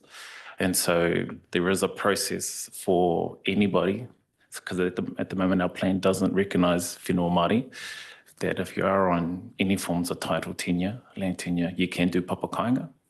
And I guess where Plan Change 23 has been specific around what whenua Māori is. And so, and correct me if I'm wrong here, Peter, that discretionary process for any form of land tenure can still participate under papakainga, just the provisions as it relates to Māori purpose and ancestral connections don't necessarily tie back to that other approach, alternative approach to papakainga development. So there's still that plan-enabled process that currently sits in the plan. Just Thanks to for clarify that. that. No, yeah. thanks for that clarification. That's great. And will that plan-enabled process endure after this as well? Will there'll be two ways you can do it? Not necessarily two ways, because papakainga still has a definition, which is around the centre of papakainga's tikanga. So there is a slight change around what is papakainga from what's currently defined in the plan. So the heartbeat of any development has to be centred around tikanga or kaupapa Māori. That's the change. And so it's not just about, by all means, housing is an issue that we need to deal with, but if you're participating in a papakainga development, the heartbeat needs to be there as part of the development. Papa, cool. Is that all right? I hope I haven't gone off script on that one. In terms of just again, kia ora anō, it's good to be back. It's been a while. Matua Bill, I haven't seen you on the table before, so it's good to see you. I guess just to clarify around the process, I think if I can just start that, the start of 2024, Plan Change 23 wasn't a priority in front of whānau. If you could appreciate the start of 2024, our kingitanga, our King Tuheitia put out the karanga that we have in a Huia Motu. And from there cascaded to a haringa of Huia Motu, Ratana, Waitangi, and then we went straight into Pokai in our march, which we have here in the Waipa district. So a number of our marae here were rallying the kaupapa, the karanga that was put out. And so Plan Change 23 was at front and centre of our kōrero. As soon as we got through the Pokai, we went into the conversation around Orako, which was the celebration that happened early April. So I guess, and plus we did have the pass into o Whāhaupai. And she was a big part of the kōrero to get us, especially in Purongia, and recognising Haunga Kaha as that sits out there as a parcel of land in Purongia. So there was a lot of unfortunate events that sort of hindered the process around engagement. And I'll be honest, it recognised the whole, I guess, that Plan Change 23 sits within in the Waipa district. And I guess we got our opportunity. It was just a little bit later in the process. And so just, I guess, without going through each and every conversation of the parties listed there. So the information presented to those respective groups is ultimately the information you see in front of you with some slight differences. In those kōrero was ultimately scenarios, so testing these rules, what does it mean specifically for those whānau. And so from an iwi level, in terms of post-governance entities or an iwi authority, was around, does it enable whānau to build on their land? And so those were pretty much the specific focus was principle-led, not necessarily into the detail, but just those principles. And then I guess the request, not the request, like suggestion back to us as PC3, what 23 was, how does the iwi authority then support the submission and planning analysis that will come once this is notified? And how did that, I guess, was trying to find that reciprocal relationship continuing as we go through this process. As we started talking with our mana whenua group, so Ngāiwi Tōpū representatives, Parawera Marae was getting into whānau coming to those hui and being really direct on their pātai questions, and is this an enabling plan? I think the most honest conversations was had at Parawera Marae, and from that marae was exploring, have we gone far enough ultimately? And so we did go through all of that process trying to find, is there opportunities to do further refinement to the rules that are in front of you right now? And so if I was to put forward again the case that currently your plan is enabling around papakainga, we have gone further. We are enabling around what doesn't require resource consent, and what does that housing number look like, and then scaling it back. When I say scaling back, but going through that spectrum of then what is a restricted discretionary, and then something outside of that. So I guess from that context, we are plan enabling and again, generally supportive of that, but it's not, we've got to go further, if I can be honest, of the comments and feedback we're getting. Recognising that Ngāti Koroki Kahukura have already gone through this process and have gone through a process where they've changed general land to tenure Māori. That's recognised in the plan. And each group that I spoke with are supportive of how we're looking at recognising that process, and in addition to the mechanism of a covenant of some sort to ensure the land is held in perpetuity or enduring with whānau members. So there's an overall support of that approach. And I think the other one was the journey around the role of the National Policy Statement for Highly Productive Lands that has that definition within it, as well as the classes of soils, LUC 1 to 3 and thereafter, and what does that mean for Papakainga development, especially those parcels of land that are greater than 3 hectares and are still in the rural zone. And so we sort of worked through that process too. So we did explore and canvass quite a lot around the details and scenarios specific to each grouping that I met with. And I guess what we have today, although there is a slight change to the settlement definition, land definition that you picked up, Matuabo, in general, what you see in front of you is exactly what was presented to each of those groups.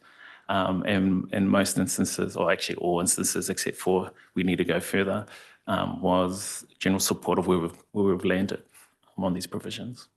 And again, if I can say, this is an absence of the national direction that's sort of permanent, so they might change things, but at the moment, those conversations, our planning provisions are very good, if I can put it that way. Don't worry. Tēnā korua, tēnā koe te huanga no Waikato Raukawa tūwhare tō. Tēnā koe. Tēnā koe, Peter. Hey, and just for the record, while we're online, and I know that the map was up there, James, can you just tell us how much Māori land and percentages we're dealing with in Waipa? Just for those online. You know, What are we, close to 5%?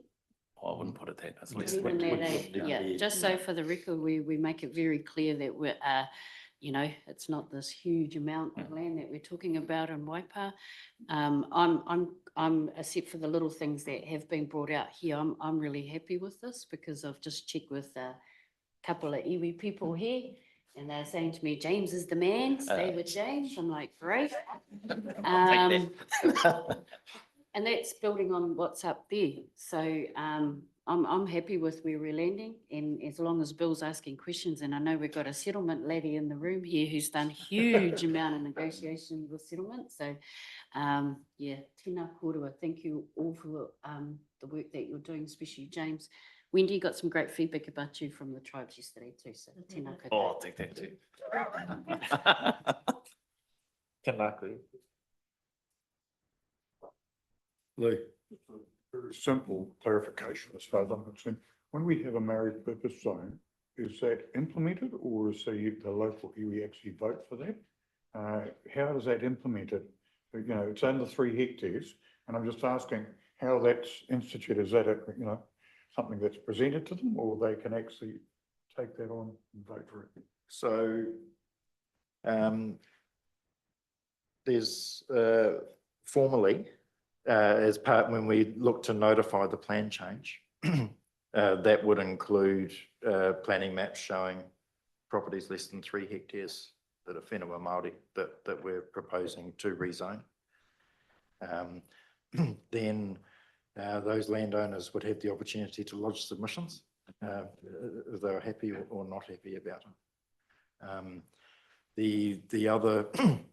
The other option would be to try and identify each and every owner and ask them, do you want it or do you not? And that could be a bit of a fraught process. So perhaps going through the notification allows people to express via formal submission. Obviously the multi-purpose zone is a renaming of the existing marae development zone. So the existing marae sites that are already zoned in that zone will be retained. and what they're able to do on that land will be enhanced by this plan change. Yeah, thank you for your clarification. I do understand exactly what you're saying when you have to research all of the landowners. That can be quite a nebulous and very difficult operation for anyone. Because I was just wondering how it was actually, it's actually imposed, as I say, through an act, and then they can place submissions in at a later stage, which could prolong the process a little bit too. Yeah. Thank you. So there's definitely no doubt that the change in zoning will be beneficial for those land parcels in terms of what they're able to use the land for. Can I understand that the married purpose zone would actually then preclude, they would become technically the owner or the operator under the acts that are, operational for that land? So, for example, stormwater, et cetera, civil defence, whatever. Yeah, there's no change to responsibilities of landowners in that respect from the zoning. Everybody who owns land is ultimately responsible for how it's managed. Yeah. Hey, Peter, and why the 3 hectare rule for the rezone? James and I almost sat there and went, leave it like that. Oh, sorry, I won't drag you onto this. So it was almost a consideration at what point does land become able to be used productively for some other purpose. And we had a look at the table of the land parcels in front of us, and there seemed to be quite a chunk that was around that 3 hectare or less mark. And so there wasn't a lot of science to it. I'll acknowledge that. The other difficult part of it is that 5 hectares could well have been the level, and 5 hectares would be the point at which you could have your 10, you would be able to accommodate your 10 dwellings in line with the average density requirement. But we did bear in mind the requirements of the NPS for highly productive land, which was a fair bit of consideration about it, that at a 5 hectare mark, land could be used productively. If I may add to that, because I think there's still a lot of advantages with maintaining the rural zoning provisions for those larger lots. And I guess I just had a quick look. So there'll be 23 Māori land blocks that will be under the 3 hectares. And so they will be receiving the Māori purpose zone. And so, yes, of those whenua Māori blocks you saw up on the screen, there 23 of them will be under 3 hectares and lower. And the remainder will be in the rurals, continue in the rural zone for rural productivity.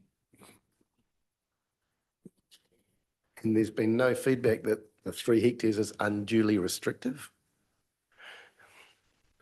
I didn't receive that feedback, and because we were trying to identify which whenua Māori blocks that sit within, say, Ngāti Mahanga over by Pirongia, and we were going through those smaller blocks and nothing like that came through. So. I suspect also that will be something that might ultimately be the topic of individual submission as part of this plan change. So it's a wee bit of a starting point, and then with individual parcels that might be larger, are more appropriately included in that zone, then that's something that can be considered through the formal hearing process.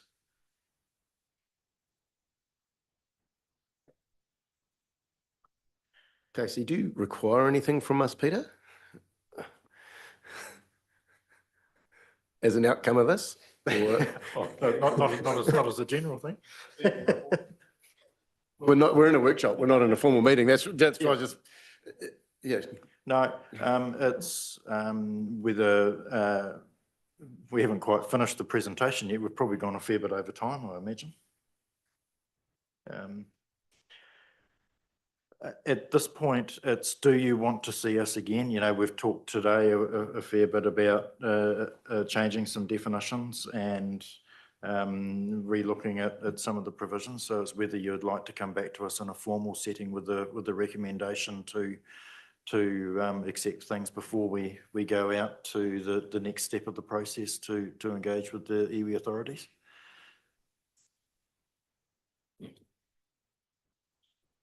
Yeah, so from my point of view, I'm really happy with the work that's been done. I can see how, you know, this extra consultation has sort of really shaped things up, and I'm pretty comfortable with the approach that's been taken. I'm not sure whether or not I want to kick off any further work until I know what the national guidance direction is going to be, because I am concerned that committing to this stream of work and progressing that when we know national direction's coming, and you know I'm expecting it to be in January, because that's what the minister said. Yeah, that's the target date or time frame. It's only another few months, and I think that you can avoid a lot of mismatch and work that might get people, like if a lot of work's done to try and comply with the restricted discretionary activity status to make sure that the performance standards are met, and then suddenly the national direction might not even require any of those. So, you know, you've actually put in a lot of work that you didn't need to do. Yeah, that's what I'm conscious of. I don't mind waiting a bit longer. I'm not the one that's trying to build the papakainga. I just wondered, I was just having a chat with Dale Marie here about when the next JMA hui is, and there's one in a couple of weeks. JMA, yeah, with Waikato Tainui. Yeah, I just wonder, rather than being saying or doing nothing, we just have it as part of a discussion at the JMA. Yeah, yeah. So that would be, I think it's always good to have the conversation. Wendy, you got to. Yeah, I was just going to add, so obviously the next step that Peter obviously missed the kind of evaluation assessment part, but moved on to the next step, was to be sharing it with the JMA partners for their advice. So that's part of one of our legislative requirements to do, and obviously then to share it with Ngāi Tōpua Waipa and our community board. So a step before we even come back to you to then notify. So whether there's any merit, and this is a question to you, whether there's merit in starting that subject to what national direction comes. And you're right, Claire, that they are hoping to move quickly. So we'll see whether they've actually furthered this piece or whether there's any delays on this piece, but at least that starts that first bit, potentially. Up to you. Claire, are you worried about people preparing applications for papakainga that they might get disadvantaged? Because if we proceed with this and it turns out that the whatever national regime is more permissive, that's fine. That would just override us. And if it's more restrictive, that's fine. We've done our own thing. So it's not a problem from our point of view, but you're concerned about people looking to act. Yeah, like if I was wanting to do papakainga, I'd go for 10 dwellings, okay, and group them and try and mitigate any effects on the neighbours. And then you'll find, and you know, doing detailed drawings and stuff like that, and then costings as well. And then I am expecting the national direction not to have to consider effects on neighbours, and that there probably would be high density allowed, because I mean that's what they have done with the medium density residential standards, you know, amenities out of it, you know. So, you know, you could do quite a bit of work knowing what your area of land was and trying to get it so you didn't need to worry about a resource consent. And people will say, crikey, we could have had 15 homes there, you know, we could have had 20, you know, and you've got to start again. Yeah, that's all. I mean, that I would expect people to try and design it so you don't need to get a resource consent. Yeah.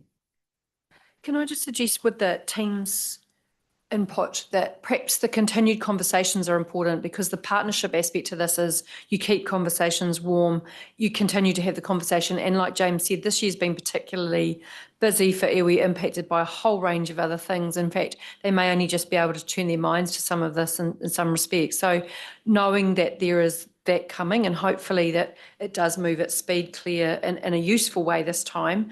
But knowing there's always impacts from central government, and if that's alive in that conversation, and we make sure that iwi tapu are aware of that, but we can continue to progress the work in terms of that next iteration of conversation before you come back to us with anything. And hopefully at that point, because that's a whole series of meetings, that's not going to happen in 2 weeks. At that timing might, moon and stars aligning, that it might actually all come together at the right time for us to be able to consider what's happened through those conversations, what's come out of central government, and we can align at the end. Is that helpful, team?